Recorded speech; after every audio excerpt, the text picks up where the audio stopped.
Good morning, Wayzata. Today is Tuesday, literally a Tuesday, February 22nd, or 26th, and I'm Dina Cossum. And I'm Joe Hoagland. Let's get right in. The next French Club meeting will be held this Thursday, February 28th in A414 at 3:20. Come learn about and celebrate Mardi Gras. Tickets for the freshman-sophomore winter musical Chicago are available on ePay. The show opened this past weekend and will continue to run this Friday and Saturday, March 1st and 2nd. Tickets are $10 for students. Come for a great night of revenge, stardom, and all that jazz.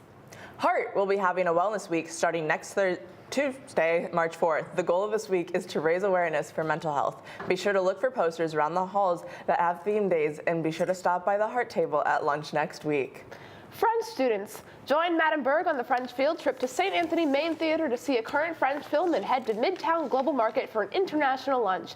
The field trip is from 9:15 to 2 p.m. on Monday, March 11th. Sign up on ePay by Thursday, March 7th. Questions? Contact Madame Berg. Compete for the honor, the glory, and the fame of Wayzata High School's 2019 Survivor. Pick up an application packet in B207. Spend a week enduring physical, mental, and creative challenges. Can you successfully outwit, outlast, and outplay your competition, or will you fall behind?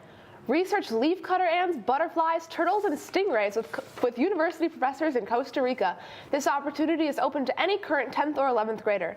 There are a few more spots available, and the research experience will be canceled if those spots are not filled. The cost of the experience has been reduced significantly for those already signed up and those that are still interested. The dates are around June 13th through 23rd. If you are interested, talk to Ms. Leland in A406 to get an application form. Today is the final application form deadline. Those interested in participating in a spring sport, you need to be fully registered to participate and/or try out. So, Mason, why don't you tell us what's going on in sports? Well, girls basketball has their section quarterfinals tomorrow night at 7 o'clock in the Wayzata main gym. The girls are locked and loaded to make a deep playoff run, starting with Minneapolis Southwest. Hopefully, the girls can get another shot at Hopkins at the end of the road and get some sweet revenge on them. The Minnesota Wild traded center Mikhail Granlund to the Nashville Predators for Kevin Fiala. Granlund was a very good player for the Wild, but Fiala is only 22 years old with lots of potential. And also, the tank for Jack Hughes has been activated. Karl Anthony Towns made his return last night after missing 2 games because of a car accident. Before missing those 2 games, Towns had started every game of his career. Cat was nothing short of flawless last night, dropping in 34 points and snatched 21 boards to elevate the Wolves over the Kings 112 to 105. Byron Buxton and Max Kepler have been showing out in spring training so far for the Twins. Buxton has gone 5 for 5, 10 RBIs, and 2 dingers in his 2 past outings. Kepler also clubbed 2 home runs last night to beat the Red Sox in their last game. Maybe this will be the year a Minnesota sports team can actually make some noise in the playoffs. Baseball season is right around the corner for Wayzata. We even got a whole new field for the boys. But the question is the snow ever going to go away? Elizabeth? You know, not really. But anyway, the snow will definitely not let up across the U.S., as Mason said. And when I say across the U.S., I mean everywhere. Las Vegas picked up 4 inches of snow. Arizona currently has 40 inches of snow, seeing half of their yearly snowfall in just a few days and an all-time daily record. Schools in Montana closed for the first time in 20 years. In Oregon, there was a rather pressing issue starting this weekend as nearly 200 Amtrak passengers have been trapped for more than 30 hours and counting on snow-clogged tracks. The passengers are reportedly running out of food and combined clothes to create makeshift diapers for babies on board. Minnesota, for once, has significantly less dramatic weather, although we will still be seeing snow. Temperatures will stay in the single digits throughout the day. About 2 inches of snow is projected to begin around 3 p.m. And ending around 6 p.m. tomorrow. The National Weather Service has issued a wind chill advisory until 9 a.m. next Monday, with wind chill factors between 20 to 35 degrees below. Stay warm, Wayzata. Now let's learn why you should really charge your iPad. I'm serious. Welcome. My name is Mr. Karg. You had your assignment due from last Tuesday. You can just turn that in over there on the inbox. All right, so we're going to be handing back the test that you guys took last week.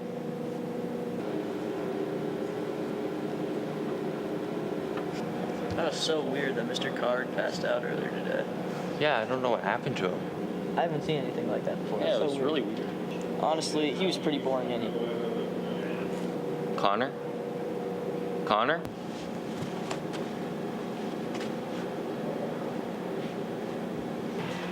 Hey, Dad, I'm ready to be picked up. I'm gonna leave work now. How was school today? Yeah, school's good, but it seemed like everyone today was just running out of battery. Oh, that's odd. Okay, yeah, I'll see you in a bit. Dylan, hello? You're breaking up. Are you there? Finally, it's my time. I can get to do my homework.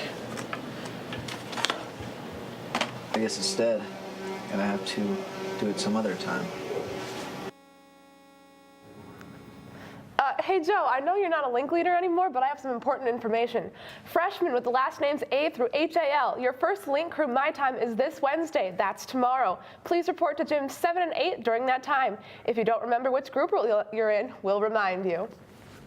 Okay, thanks. Ice anglers on Carson's Bay on Lake Minnetonka had a surprise on Saturday when an 18-wheeler tried to join them. According to Bring Me the News, the truck driver was searching for a resident's address to make a delivery when he made a wrong turn and drove out onto the lake and got bogged down into the heavy snow. A photo on Twitter shows several people using a pickup to get the tractor trailer unstuck, and it left the ice safely.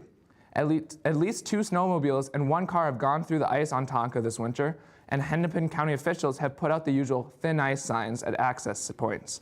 Heavy snow cover can make ice less safe, and Minnetonka has many areas with current that can be dangerous even in the coldest winters.